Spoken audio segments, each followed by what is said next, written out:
و یک سرپرایز خیلی خوبی براتون داریم که حالا اسمشون نمیارم، یه عده‌تون میدونین، بیشترتون نمیدونین. وقتی که گوش کنین میفهمین که با من هم عقیده هستین که واقعا صدای ملکوتی هستش که برنامه رو اجرا میکنه. پشت سر هم چند تا برنامه برامون دارین، حالا بعدا اسمشون رو میگم. حالا سام زحمت شما برنامه شروع کنیم تا یکی از اسکار حضرت اعلی شما. Hello everybody.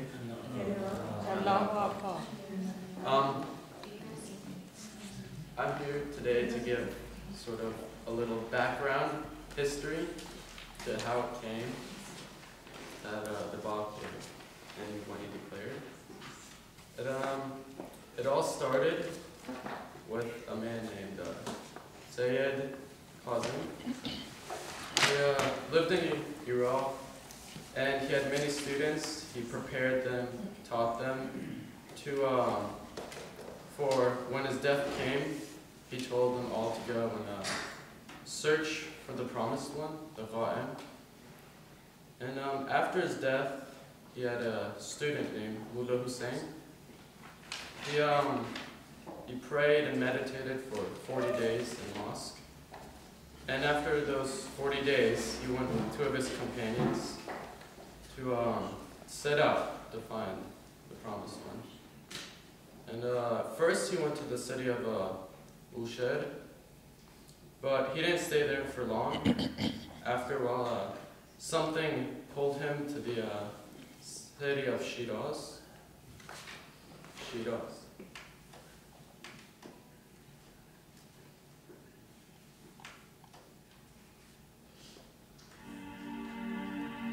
شیراز شهر راز است. شیراز شهر راز است. شیراز شهر راز و نیاز است. شیراز شهر راز و نیاز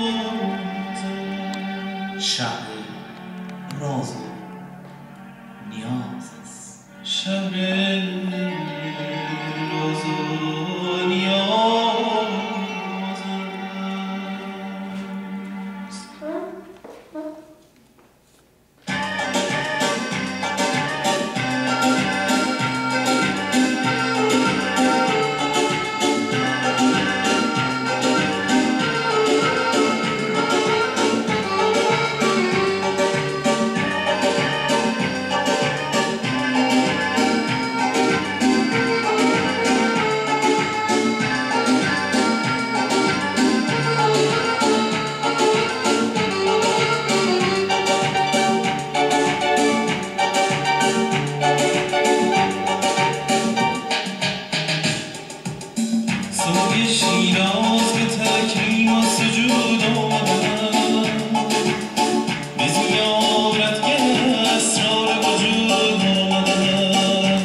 بیخود از پیش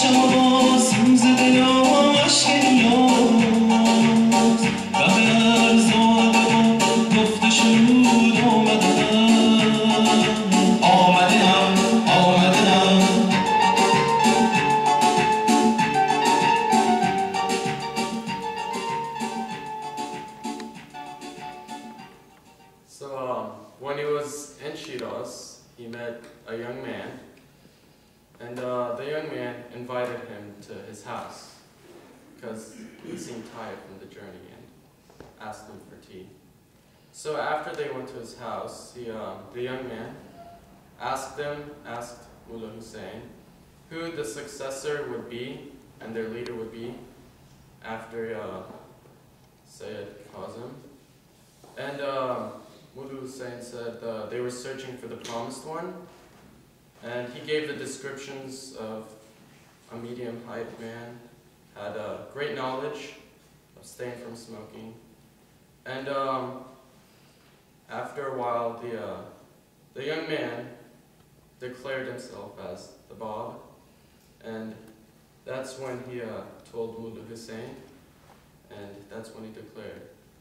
And he proved it to him by giving his commentary on the Surah Joseph, a chapter in the Quran.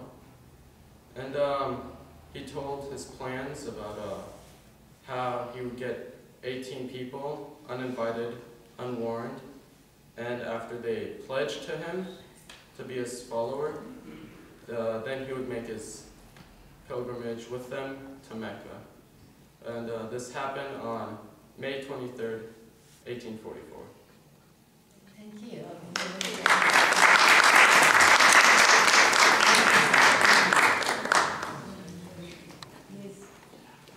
We have one of the verses of the Bab.